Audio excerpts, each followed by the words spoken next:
વિજયનગર તાલુકામાં બપોર બાદ વરસાદ પડ્યો હતો।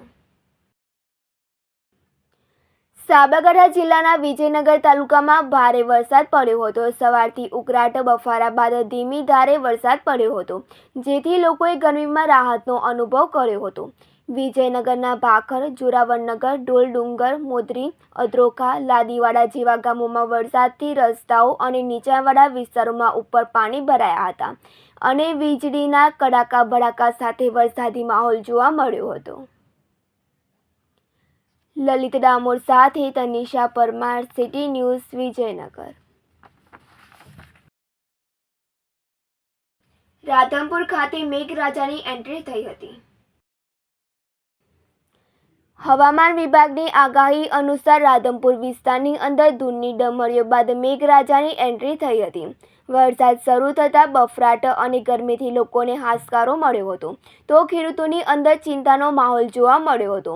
ઉનાળુ વાવેતર કરેલ બાજરીના અને જુવારના પાકને નુકસાન થશે, જેથી ખેડૂતોને નુકસાન ભોગવવાનો વારો આવશે। તેના કારણે ખેડૂતોમાં ચિંતાનો માહોલ જોવા મળ્યો હતો અને રાધનપુર તાલુકાના ગ્રામ્ય વિસ્તારોમાં વરસાદ થતાં ખેડૂતોની અંદર ચિંતાનો માહોલ છવાયો હતો, જેમાં બાદરપુરા સહિતના આજુબાજુના ગામોની અંદર વરસાદ વરસ્યો હતો। બરસ સથવારા સાથે તનિષા પરમાર, સિટી ન્યૂઝ, રાધનપુર।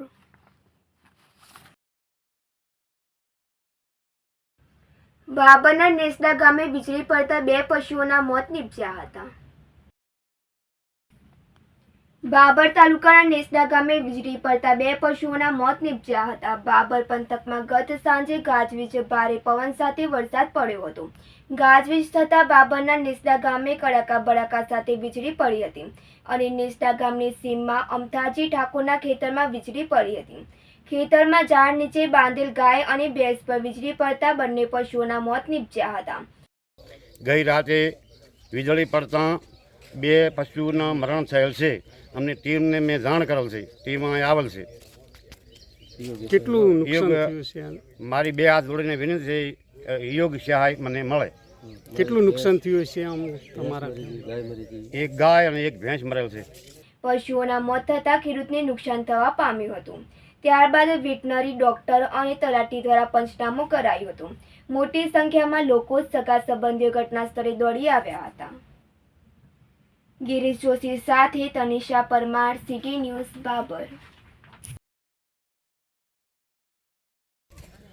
ગઈ રાત્રે 9 વાગ્યાના સુમારે જ્યારે વાવાઝોડું ને વરસાદ અહીંયા બહુ તોફાન હતું, તો ઠાકોર અમથાજી દેસડાજીને ત્યાં 2 પશુઓ મૃત્યુ પામેલ છે। એમના ઝાડ નીચે પશુઓ ઊભા હતા, 1 ગાય અને 1 ભેંસ। તો આમ તો રાત્રે ને રાત્રે જાણ તલાટીશ્રીને જાણ કરી હતી અને ટીડીઓ સાહેબને પણ જાણ કરી હતી, અમારા ભાર્ગવભાઈને પણ જાણ કરી હતી મેં રાતે ને રાતે, અને અમને પણ મને ફોન આવ્યો હતો, તો મેં જાણ કરી અથવા ડૉક્ટરને પણ સવારે વહેલી જાણ કરી હતી।